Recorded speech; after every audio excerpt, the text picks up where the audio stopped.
wala naman talaga dapat na pagkukulang. Mhm. Eh, kung imo-monitor natin yung mga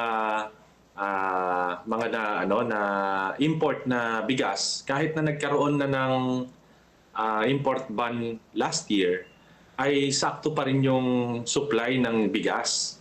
Ang consumption kasi natin sa buong taon nasa around 16 million metric tons. Mhm. So kung ito-total natin yung nai-produce natin saka yung mga na-import natin bago yung importation ban, eh nasa around 16.7 na million metric tons na ng bigas. So hindi dapat tayo nagkukulang ngayon. Mhm. So tapos nagsimula na rin yung importation ngayong January. So dumating na yung mga bigas. So hindi tayo dapat nagkakaroon ng shortage sa bigas. Kaya hindi rin natin maintindihan bakit sa ibang lugar nga tumataas na yung presyo. Mhm. Minsan raw makitang bigas, eh nasaan? So ano Oo. ba 'to?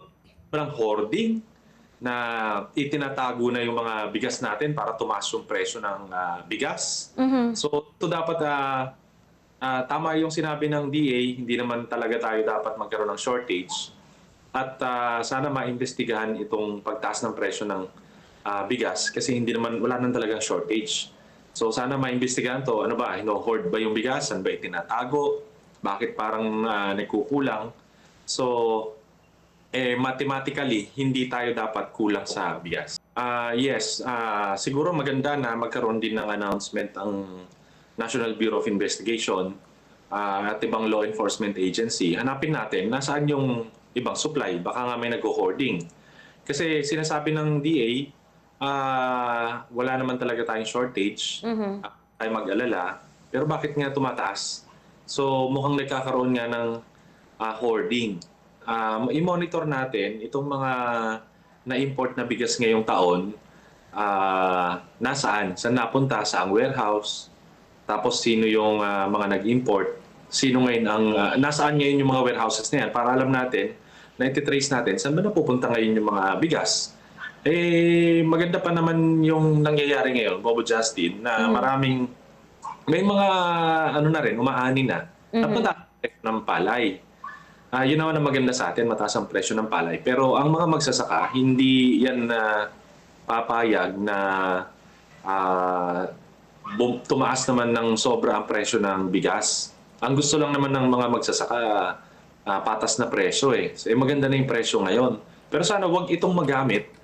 Baka naman na hayaan na namang ah, du- ulanin tayo o bahain tayo ng imported dahil dito sa pagtaas ng presyo ng bigas o sinasabi nila shortage. Baka pinepeke nila yan para pagdating ng anihan, pabubuhusin na naman nila importation, walang importation ban na magaganap, malulugi na naman yung mga magsasaka, ilang beses na tayong nalugi. Mhm. So maganda nga, Bombo Justin, merong mga ganito tayo ngayon na discussion para mapaghandaan natin at malaman ng mga nakikinig sa atin na bantayan natin to.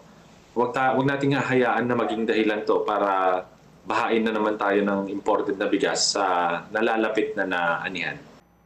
Galing tayo ng Nueva Ecija, medyo wala na nga eh. May mga lugar na walang supply ng bigas. So may mga alam ko more than 45 pesos pa nga ang presyo ng bigas sa ibang lugar. So medyo nagmamahal na. Ah, bakit natin imamahal? Kasi nga meron naman talaga tayong supply eh dahil nagsimula ng importation eh. So bakit nga ba kahit ako nagtataka eh sa mga naririnig nating mga reports Mhm. na yung ibang lugar wala ng bigas tapos mataas na nga yung presyo. So sa Nueva Ecija, ganyan ngayon ang sitwasyon.